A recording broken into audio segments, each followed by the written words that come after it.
அஸ்ஸலாமு அலைக்கும் வரஹ்மத்துல்லாஹி வபரகாத்துஹு. வலைக்கும் அஸ்ஸலாம் வரஹ்மத்துல்லாஹி வபரகாத்துஹு. ஒரு மனிதன் தொழக்கூடிய நேரத்தில் அவருடைய ஆடையை கை நீட்ட ஆடை அவர் அணிந்திருந்தா அந்த கை நீட்ட ஆடையை அவர் மடிச்சு தொழ முடியுமா, தொழ முடியாதா? இல்லாட்டி அப்போ தொழுவை பாத்திலாகிவிடுமா, இல்லாட்டி மக்ரூஹா? அப்படியும் இல்லாட்டி இன்னொரு கேள்வி, ஒரு மனிதன் தொழக்கூடிய நேரத்துல கட்ட டிஷர்ட், கட்ட ஷர்ட் இப்படி போட்டு அவருக்கு தொழ முடியுமா? அவருடைய தொழுவ பாத்திலாகக்கூடிய சந்தர்ப்பம் இருக்கின்றதா? அதனுடைய ஹுக்குமை கொஞ்சம் சொல்லுங்க. அல்ஹம்துலில்லாஹ். இதுல மிக முக்கியமாக எல்லா மக்களுமே நாம விளங்கி கொள்ளணும். முதலாவது, இப்ப தொழுக சிஹத் ஆகிறது. சிஹத் என்று சொன்னா தொழுக நிறைவேறதுக்குரிய நிபந்தனைகள்ல மிக முக்கியமான ஒன்று ஆடை, அதாவது தன்னுடைய உடுப்பு அவர் உடுத்திருக்கணும். அப்ப தொழுகை நிறைவேறுவதற்குரிய உடுப்பு எந்த அளவுக்கு இருக்கணும் என்று மார்க்கம் சொல்றது என்று பார்த்தா, அதாவது ஆணை பொறுத்தவரையில் ஒரு ஆணுடைய தொப்புளில் இருந்து முழங்கால், அதாவது முட்டுக்காலுக்கு பணிய அவனுடைய ஆடை இருந்தால், அது சாரமாகவோ ட்ரௌசராகவோ அல்லது வேறொரு பெரிய ஒரு டவல் மாதிரி உடுத்துட்டோ இப்படி மாதிரி இருந்தால், இந்த நிலைமையில ஒருவன் தொழுதால் இவனுடைய தொழுகை சிஹத்தாகும், தொழுகை கூடும். தொழுகை பாத்தில் என்ற பேச்சு, தொழுகை கூடாது என்ற பேச்சுக்கு வராது. இது மிக முக்கியமான முதலாவது விஷயம். இரண்டாவது விஷயம் என்னென்று சொன்னால், அதற்கு அந்த மனிதன் சுன்னத்துக்கு மாற்றம் செஞ்சிருக்கிறது. நபி ஸல்லல்லாஹு அலைஹி வஸல்லம் அவங்க சொன்னாங்க, நீங்க ஒரே ஆடையில் தொழவானாம், உங்களுடைய அதாவது தோளில் கழுத்தில் ஒரு துண்டையாவது நீங்க போட்டுக்கோங்கோ என்று நபி அவங்க சொல்லிக்கிறாங்க.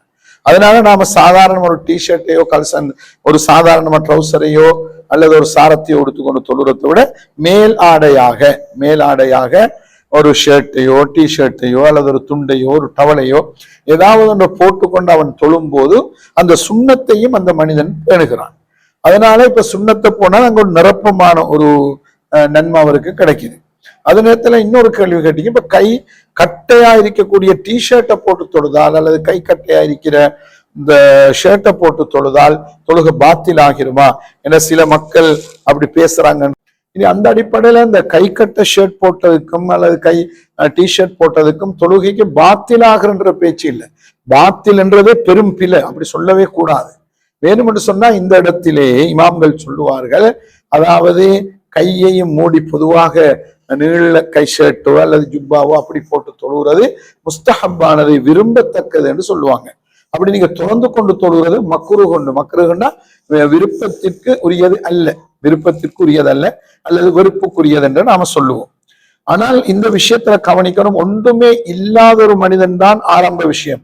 அதே நேரத்துல எல்லாம் இருந்துட்டு வேணுமென்றே சொல்லி அவர்கிட்ட ஷர்ட் இருக்குது டிஷர்ட் கலட்டி போட்டு வெறும் சாரத்தோட ட்ரௌசரோட தொழுகிறாரு, அப்ப அவர் சுண்ணத்தை விட்டுட்டு தொழுகிறாரு.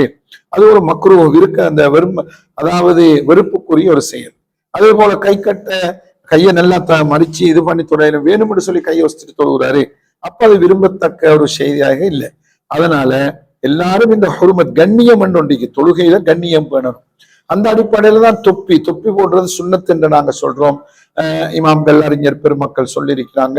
அதே நேரத்துல ஒரு மனிதனுக்கு தொப்பி இல்ல, அவன் தொப்பி போடாம தொழுதால் தொழுகை கூடுமா கூடாதான்னு கேட்டா தொழுகை கூடும், தொழுகை சிகத்தாகும், அதுல எந்த விதமான சிக்கலும் இல்லை. அப்ப அதுல ஆனால் தொப்பி போட்டு தலப்பா கட்டி அப்படி செஞ்சால் இன்னும் 100 சொல்லுவாங்க, ரொம்ப நல்லது சிறந்தது. என்னன்னா நாம ஒரு சாதாரண ஒரு மனிதனை சந்திக்கும் போது அல்லது ஒரு கல்யாண வீட்டுக்கு போகக்குள்ள நாங்க நல்ல ஆடைகளை உடுத்து நல்ல மரியாதையா கண்ணியமா போறோம். அப்ப அல்லாவை சந்திக்கும் போது தொழுகை என்பது அல்லாவை சந்திக்கிறது, தொழுகை என்பது அல்லாவோட பேசுறது.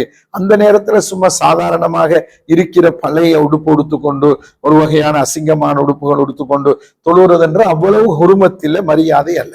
இது நம்மளுடைய அல்லாவுக்கும் எங்களுக்கும் உள்ள அந்த தொடர்பை உறுதிப்படுத்துற விஷயத்துல இந்த விஷயத்த நாம கவனம் செலுத்துறது ரொம்ப முக்கியமான ஒன்று. அதனால இப்படி இந்த இடத்தில் தொழுகை பாத்திலாகிறன்றதுக்கு இல்லை, வேண்டால் அதனுடைய மகிமை அந்தஸ்து கண்ணியம் கொஞ்சம் குறையுது. அவைகளை முழுமையா நிரப்பமா செய்யறதுதான் ரொம்ப நல்லது. இன்ஷா அல்லாஹ் மக்கள் இதை விளங்கிக் கொள்வாங்கன்னு நான் நினைக்கிறேன்.